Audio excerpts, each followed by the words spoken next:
Hey everyone, today I'm going to be talking about the fourth entry in the Matrix franchise, The Matrix Resurrections, which was released fairly recently, just in time for Christmas. Came up with those Christian themes. Um, and this is a movie that's obviously been fairly divisive. A lot of people are just calling it bad or terrible or, being pretty harsh on it. And I think that has to do with maybe your expectations going in. I sort of intentionally kept my expectations pretty low. I still remember when The Matrix Reloaded came out and I saw it for the first time. This was after, I think, a year of delays. It was supposed to come out a year earlier, so needless to say, I was very much anticipating it. Um, and obviously, people are pretty aware of the reaction to that movie. I think it has been, re-rated a bit in more recent times, to see what the Wachowskis actually accomplished in it. But obviously, it's a very flawed movie as well.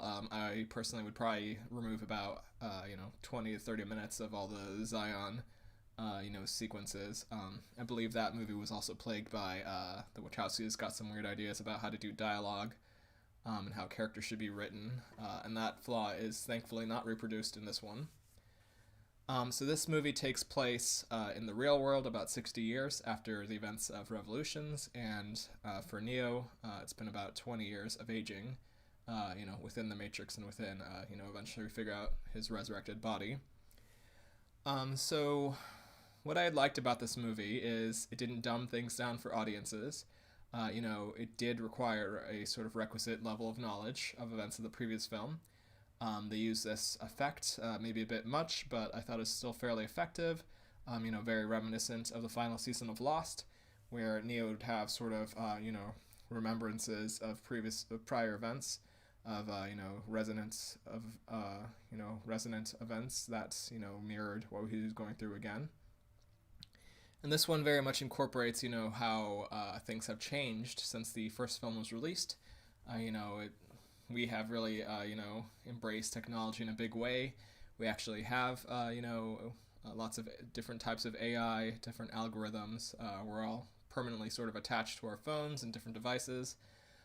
Social media has played a big part in shaping our reality, as well as, with the impinging increase in VR tech and, more lifelike models. You can look at this Unreal 5 demo that the Matrix also released at the same time. That a lot of people are sort of, applauding for its level of realism and fidelity. So in this movie, we re-meet Thomas Anderson, and he is a game designer. They sort of put a very postmodern spin on things, which is that in this version of the Matrix, he is now someone who created a series of games. That's basically the plot of the first three Matrix movies. So this is something where people have this kind of seed of the idea of what the Matrix is, which helps keep them locked within this new Matrix that we eventually figure out Neil Patrick Harris has helped put together as sort of a new architect, known as the Analyst. So with this video game, and I thought it was kind of a nice nod, all this talk of bullet time, I definitely thought of like Max Payne or Stranglehold or any of the other Fear, many different types of games that use that very style of slowing things down. So we have a lot of sort of meta commentary on the gaming industry in general, as well as a direct criticism of Warner Brothers itself. It seems pretty clear the Wachowskis didn't really have any intention of returning to this. And in fact, in this case, only Lana returned, not her sister Lily, which is more than fair. And we see sort of a rebuking of the idea of making a Matrix sequel. Just that, we essentially have Thomas Anderson's boss, who we find out later is Agent Smith. We have him telling him that Warner Brothers is going to push through with a sequel, whether the original creator wants to come back or not. So you can very much see how Lana Wachowski felt this pressure to return to the thing that her brainchild. Ignoring the fact that it obviously drew a lot of influence from things like the Invisibles comic series by Grant Morrison and many other pseudo-philosophical texts. The works of Philip K. Dick and such. So we see that. And I think a big reason why people are having a negative reaction to this film is because they're maybe getting the genre wrong. A lot of people were expecting this to be just like the other ones, sort of sci-fi action, trippy philosophy. But this one is clearly more of a love story. It's very focused on Neo and Trinity and their love for each other. And the action clearly takes a sort of back seat.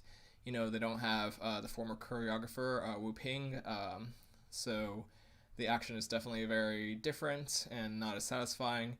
And I think part of it is, you have to pay attention to the first 45 minutes where we have these game designers saying, like, how are we going to innovate? What is the Matrix? How are we going to do a new bullet time? And maybe that falsely sets the audience up as well. We're expecting, okay, so what did you come up with? What is the new bullet time for this movie? So I've seen this movie twice, and I definitely think it goes down smoother the second time when you're not having all these expectations about what the action is going to be. Having said that, I do think there are some nice flourishes. Particularly they keep doing these balletic pirouettes and somersaults and leaps that are very fluid. You don't feel like the wire work going on. Particularly with the new Morpheus and a new character named Bugs, who's played by Jessica Henwick, who was by far the best part of Iron Fist, as well as being in The Force Awakens briefly as a pilot. And I thought her character was great. If we look at the first one as sort of a trans allegory, then, where people, it's kind of like the man's man thing, but almost like a woman's woman thing. If the first one with Trinity, Neo kind of wanted to be Trinity and kind of also wanted to be with Trinity. I think Bugs fulfills the same role in this one, to the point where they even have her linking up with Trinity's mind at a certain point. And yeah, I think she is very cool with her blue hair and her look. It's like a very good example of Asian representation, particularly keeping in mind what happened with the Star Wars sequels and how the character of Rose was very much diminished for The Rise of Skywalker. So the Wachowskis had never been shy about, being diverse and having a very international cast, and this one is no different. They're kind of loud and proud in that way, which is great. The new Morpheus, I thought did a really good job. And I did think it was a bit confusing, having never played The Matrix Online and having no real idea of what happened in that. All I know is that it is canonical that Morpheus dies at some point. So I did kind of think that this was maybe Morpheus' brain or something, but having thought about it more, I realized that it's actually just an agent computer program using this modal, which they explain in the movie, is something that they use to make programs more sympathetic, which if you've seen the Animatrix is very reminiscent of one of the shorts in that one, where we're trying to retrain these AIs and different machines to be more helpful to humans, to actually think of humans in an empathetic way and sort of relate to them. So we have Neo subconsciously sort of programming that modal, which will help this Morpheus agent Smith fusion character awaken. And we also joked, me and the friends I was watching with this movie with, that we would have loved to know where Morpheus' outfits were sourced from, because every look he wears is very, excellently pulled off. Particularly some of his yellow outfits was very reminiscent of the character King Mob from the Invisibles comic. And if you had read that comic, I also think this movie is extremely reminiscent of how that comic series ultimately resolves. We do have a flash forward in that comic as well. And the ultimate takeaway is very much also a love story, between King Mob in that one and not Crazy Jane, but the character who's just like that in that comic. So another good part about this love story is you definitely feel like the attachment between Keanu Reeves and Carrie-Anne Moss. You have to imagine they embarked on this massive film project so many years ago, so they actually probably do have a great deal of affection for each other. And I really think this is the first time that I actually felt their romance, in the first movie, and definitely in the sequels. I felt like that plot was pretty forced, and I never really felt any chemistry when they kissed or anything. So in this one, just the fact that they're old friends, old lovers, sort of reconnecting, ideas of reincarnation, coming back in different forms since they look differently to each other. I thought every single scene where it was just the two of them talking, they come back to the cafe again and again, sort of humorously at the end, with a bunch of SWAT members and agents swarming about. I thought those scenes, really knocked it out of the park. I thought that was really the heart and soul of the movie, which is great. So yeah, we do see that there's kind of an interesting plot line playing out with Thomas Anderson, Neo, sort of locked into this loop of blue pilling himself, thanks to Neil Patrick Harris's Analyst character, and we find out also that there's these new handler programs, which are not agents, but they are. And I also thought this was kind of dangerous, like if you are paranoid schizophrenic, this is kind of like feeding into your delusions maybe, of like, oh yeah, there's these things out there that are keeping me trapped in whatever thing I'm going through. So basically handlers are there to do just that, to prevent you from breaking through or thinking about, the little clues that might help you break out of the Matrix. So in this case, we see that both Neo's, one of his major coworkers, and Trinity's friend are both handler programs set in place to keep them, from waking up, essentially. And we see that Neo is very much, trapped in this kind of, he doesn't really want to wake up, or he fears it. And we also see that when he eventually does get pulled out and fights Morpheus again in the little dojo fight remix, that he is saying he has given up fighting. He doesn't want to fight anymore. And throughout the film, aside from fighting Agent Smith, mainly he uses his like force push power, which is probably overdone by the end, honestly. It's not really that interesting, although seeing him push through some cars is pretty cool. I also didn't care for the swarming tech at all. The sort of zombie thing is played to death by this point. It's okay when it's done the first time on the train, but by the ending I'm just like, this is pretty boring. It's kind of just like the Agent Smith thing again, but not agents, just regular programs and I guess plugged in humans, I guess. But yeah, he never picks up a gun. Him and Trinity never use guns.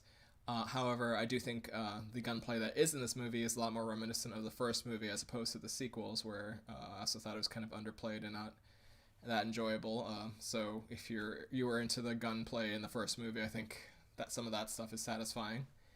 But like I was saying before, I definitely think the action being underwhelming was the point. And I think as people sort of, watch it again, they will come to realize that, it's almost as if Lana is saying, you thought you wanted this, but I'm not going to give it to you, and instead I'm going to give you this other thing, which I think is the heart of the Matrix and of these characters, which is, again, this love story. They never got a happy ending. By the end of the third movie, they both died. So they just basically sacrificed themselves to ensure the, prosperous continuation of the human race. So it is kind of touching just from a, kind of a meta level. As creators, I think we have responsibilities for the characters we come up with. So just the fact that Lana felt so empathetic or humanist towards the characters she had helped invent with her sibling is very touching, and is nice, and clearly she has a strong handle on these characters. And I also think just the explanation that Neo has been kind of blue-pilled throughout is a nice way to sort of, depower him a bit and make him more of a human, relatable character, as opposed to some of the sequels where he was just like flying around and way overpowered. So yeah, that stuff is nice, and one of the best laugh lines in the movie is when somebody asks, "Can you still fly?" and he kind of like does the pose, but he's like, "Nope, not gonna work." So that's a nice little thing, little joke. And like I said before, the dialogue in this movie is a lot sharper, not quite as annoying as in the sequels. And you can clearly see that this breaks down into basically the first third of the movie is very much replaying the events of the first movie, but with like little additional spins. You have some very nice Easter eggs also throughout the film, little references, but they're not like in your face, as some people have been complaining about. This movie is very much made as a commentary on reboots and sequelization and sort of that forced, remember Barry's thing from South Park. So this is definitely a film where you see how they're kind of, poking fun at that stuff. You'll see stuff like, when he goes to his boss Smith's office, you see there's like a statue of Agent Smith getting punched from the end of the third movie. Um, or again, the White Rabbit reappears on Bug's body. Although I'm not sure if it had a star in the first movie, I didn't go back and check, but I feel like that might have been new or different. You also see, more advanced tech. Now we have operators actually in the Matrix itself. People can see it as a hologram of the operator. We no longer are relying on landlines. Now they kind of can just be mobile and open portals pretty much everywhere, which leads to some nice trippy imagery, like when Bugs frees Morpheus, they kind of fall through a portal of the Matrix, like the green swirling stuff. And throughout, you never really get like the classic, green view from the first movies. This is more of a different sort of Matrix. It's more like light, almost like angelic, like white light, riding like what Trinity sees at the very end of the movie. So it's once again Thomas Anderson has to accept his identity, has to choose to leave this fiction, this narrative that he's trapped in. And you have some nice meta commentary from Neil Patrick Harris's analyst character, saying that people almost willingly choose to be in this version because of the low-level discontent that the new society produces in people. Obviously it's again a commentary on our actual world. People are kind of pacified by getting these low-level dopamine drip feeds that never completely satisfy and just like leave people feeling empty and discontent and like they're missing out on something. I did also like, some people have been kind of rough on the fact that Jonathan Groff is playing Agent Smith, and at no point does Hugo Weaving reappear. However, I don't think that was, because Hugo Weaving hates the Wachowskis now or anything like that. Obviously, he has worked with them several times, including playing V, Agent V in V for Vendetta, codename V, and also playing basically the devil in Cloud Atlas as one of the entangled reincarnated souls. And I should also say that, if you're missing out on some of the philosophy, you thought the first 45 minutes of the movie was really good at spinning out some of those ideas, and then they kind of like dropped a lot of those threads. Watch Cloud Atlas, watch Sense8. You'll get plenty of that stuff from those two things. And if you're asking, like why didn't they one-up Bullet Time, go watch The Matrix Reloaded. That's exactly what they tried to do in that one. Somewhat successfully, somewhat not. When you look at the Burly Brawl in particular, half of it is very good, real people, choreography, that's really well done. And then it sort of turns into a cartoon at some point, and that's, when it kind of falls apart. But you definitely see how they were trying to one-up Bullet Time, just having fully CG environments with cameras swooshing in and out in impossible ways for the real world. That is where they one-upped Bullet Time. And if you're wondering, like, why they left it on such a sort of cliffhanger, having not really resolved anything, again, we know what this cycle would have eventually led to. We have the sequels again. That would have been the exact same thing. So you shouldn't feel disappointed from that end.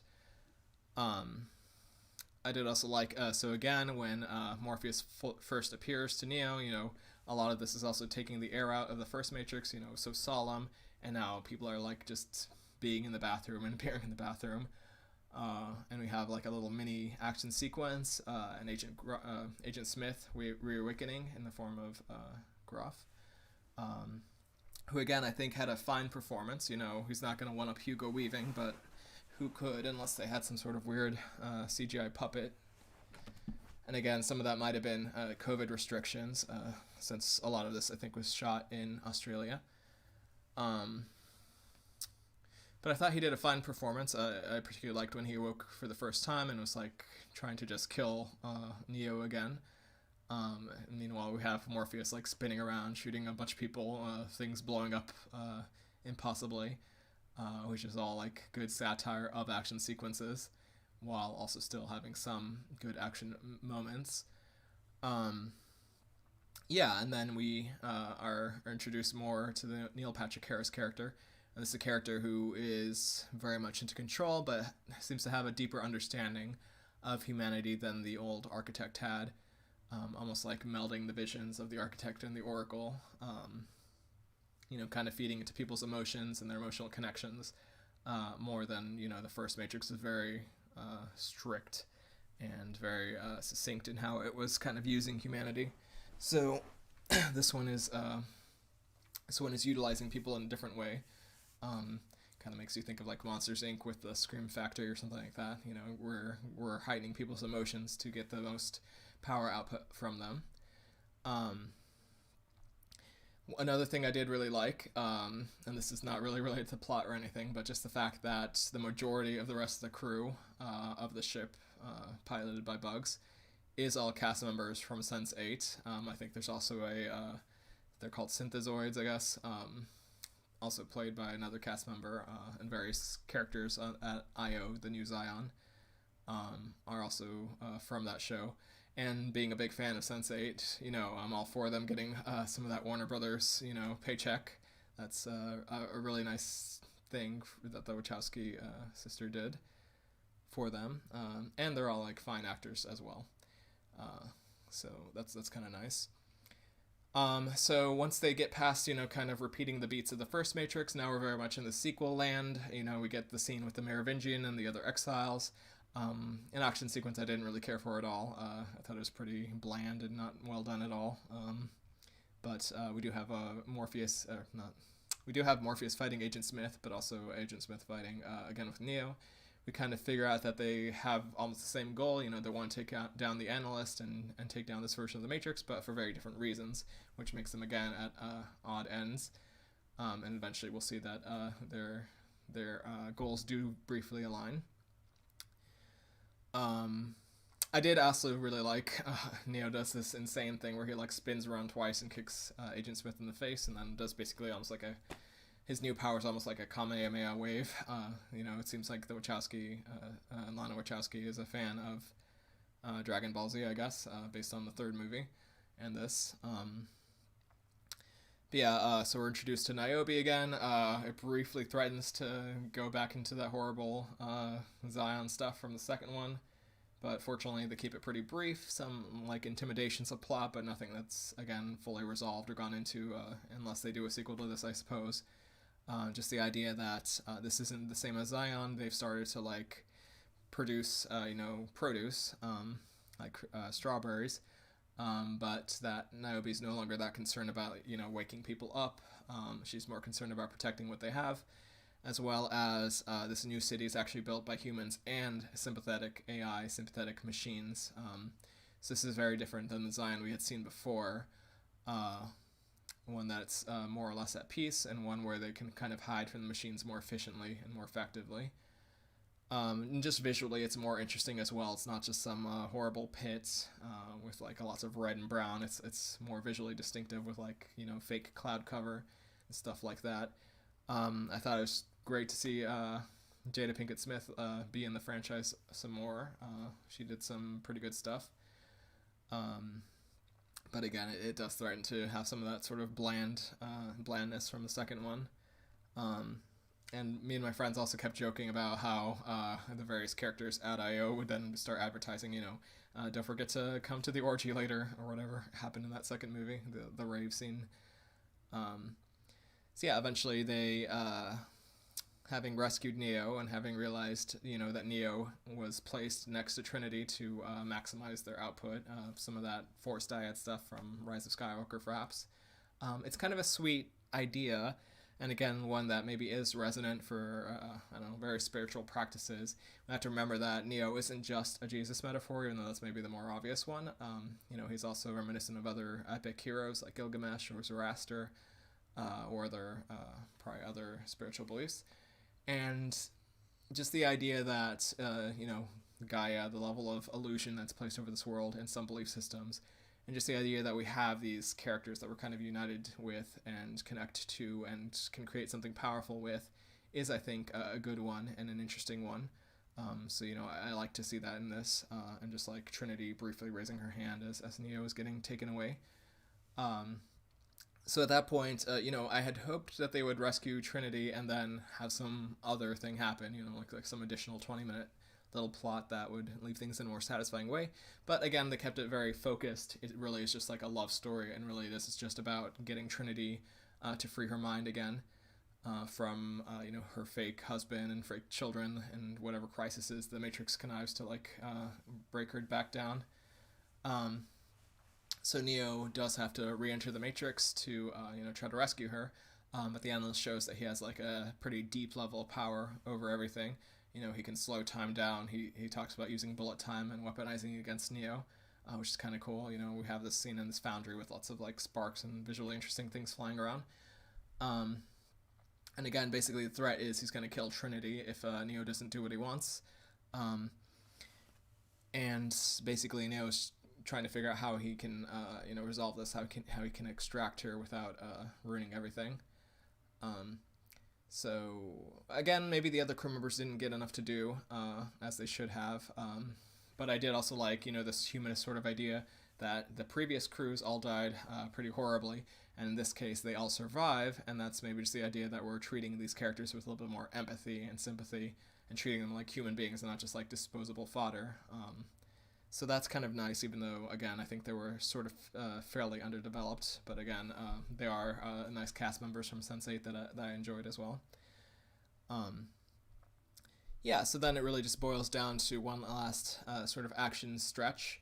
Again, you're not going to see anything as spectacular as the end of the first Matrix, which is disappointing. But again, as long as you're prepared for it, as long as you're not thinking that it is going to try to blow minds in terms of action, then it's fine. It's absolutely fine. So essentially we have a showdown where the deal is that if Trinity accepts Neo and agrees to break from her illusion, without taking a red pill necessarily, then the analyst will let them both go. And of course he's gonna renege on his deal, at which point Agent Smith comes back in to sort of enforce the deal and help them all out.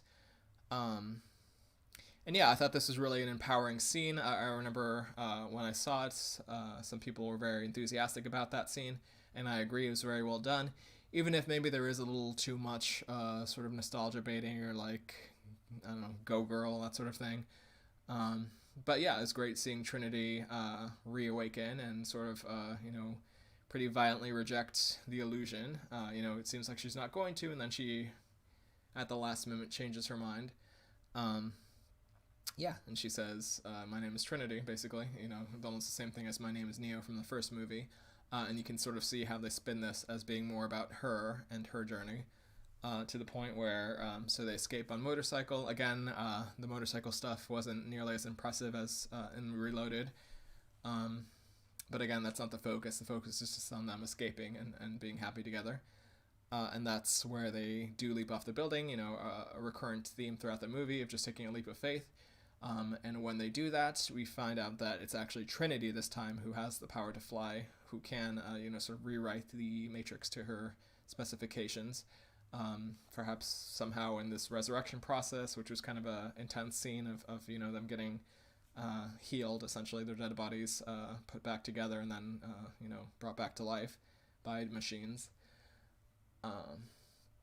We find out that somehow their powers have overlapped and imprinted. And I know this is something that was set up in Reloaded, but I don't think it was done as effectively as it probably should have. And by the way, if you get the chance, definitely rewatch those movies with the philosopher commentary track, the positive one. I think I definitely figured out a lot of interesting stuff that I didn't realize at all from, what was just presented to you on the surface. So just the same way, in this case, we find again that Trinity is the, fundamental linkage block that allowed for everything that had happened in the first three movies. There had been other Neos, other ones, but they all failed at a certain point because they didn't have that extra spark of love, of compassion, of connection to humanity that kept them grounded. So again, it is nice sort of payoff for Trinity to now have this power and to sort of, take a little bit of revenge on the analyst. And then it does end sort of patly, very much like the first movie with them flying together in the sky, and maybe some promise of a sequel, although I doubt we'll get one at this point, given how it's performed, though we don't know the viewership numbers on HBO Max or anything. And again, it is nice to have that available on streaming without having to go out into movie theaters or anything like that. I'd also seen a lot of people complaining about the special effects. I didn't really have a problem with that. I kind of liked the fact that instead of blood in some scenes, you had like green code spilling out. Particularly, I feel like this must have been 9/11 imagery of people sort of diving off of buildings. Not really sure what that was about, but again, I liked just the stylistic effects. I didn't have any problem with sort of, the Morpheus nanobot swarm. They also rescue Trinity in the real world, using again this sort of bugs interlink effect. And we do get the return of Sati, the AI from the sequels, who is again on the human side. It was a little disappointing to see that she's not like the new Neo, which is kind of what they had set up at the end of the of Matrix Revolutions. But I guess they couldn't figure out a way to make that all work. So instead, she's a very powerful AI who's very helpful in getting Trinity extracted from the Matrix again. So yeah, again, I thought there was a lot to really like about this movie. A lot of really interesting philosophy and ideas. Really heavy postmodern influences. They even quote Don DeLillo at some point. So yeah, if you're wondering what this movie is about, you might want to look into some more postmodern novels and try to match up those experiences. I thought the central performances were all great. Again, maybe people are mad that Lawrence Fishburne and Hugo Weaving aren't back, but they probably didn't want to come back too. So you can't really blame the filmmakers for that. The score was excellent. I think Lana Wachowski has sort of a collective with Tom Twyker and the author David Mitchell, and they all sort of collaborate together. So I actually read that the score was written before any of the movie was even shot, and that really plays out. It's very reminiscent of the Cloud Atlas Sextet, very different than Don Davis, which some people also might be disappointed about. But I thought the the central theme, also like their love theme, was really powerful and well implemented throughout the movie. It's beautifully shot, lots of really gorgeous colors throughout. Again, the character of Bugs is awesome. Keanu Reeves did a really good job, as did Carrie-Anne Moss, even if, again, their fight choreography isn't all that impressive. Don't see this as an action movie, see it as a love story. Be far less disappointed. And don't really go in with, like, sky-high expectations, because it's not going to match that at all. The first 45 minutes, where it's just, like, sort of social commentary and a little bit of ribbing on just the fact that they're making a sequel at all, was all pretty interesting and thought-provoking, even if they didn't really follow up any of those threads as the movie goes on, and it kind of, goes back into more of a rote structure. And I kind of mentioned some of the stuff that didn't interest me or disappointed me a little bit. It maybe wasn't that great that they didn't explain as much about Agent Smith or what his whole deal was, or implement him in that interesting of a way. I thought Neil Patrick Harris was an interesting antagonist as the analyst, and the actress playing Sati was quite good as well, as was the Morpheus actor, whose name I'm kind of blanking on at the moment, but so lots of good stuff, and also maybe lots of disappointing stuff. Abdul-Mateen II is the Morpheus actor. I really don't think this movie deserves as much hate as it seems to be getting, particularly since a lot of people got to see it for free if you had an HBO Max subscription already or had a free trial. And I think, like the sequels, it's going to be reappraised. Personally, I thought it was a lot better than the sequels for a lot of the reasons I mentioned before, like the convoluted stuff. Not as an action movie, but just as a coherent experience with, better dialogue. I would recommend seeing this movie if you're a Matrix fan. It's not going to be, the second coming of the first movie, and it's not going to be as horrible as the third movie, in my opinion. And at the very least, you'll have some interesting conversations and some thought-provoking imagery. And maybe they'll continue it in some form or other. It's clearly still a very dense and, fervent fictional landscape with lots of interesting things to say. Maybe an Animatrix 2. I've still always wanted them to just make the second Renaissance 1 and 2 as a live-action film, because I thought that was, again, better than the sequels. So that's whole storyline, setting up how this even came about.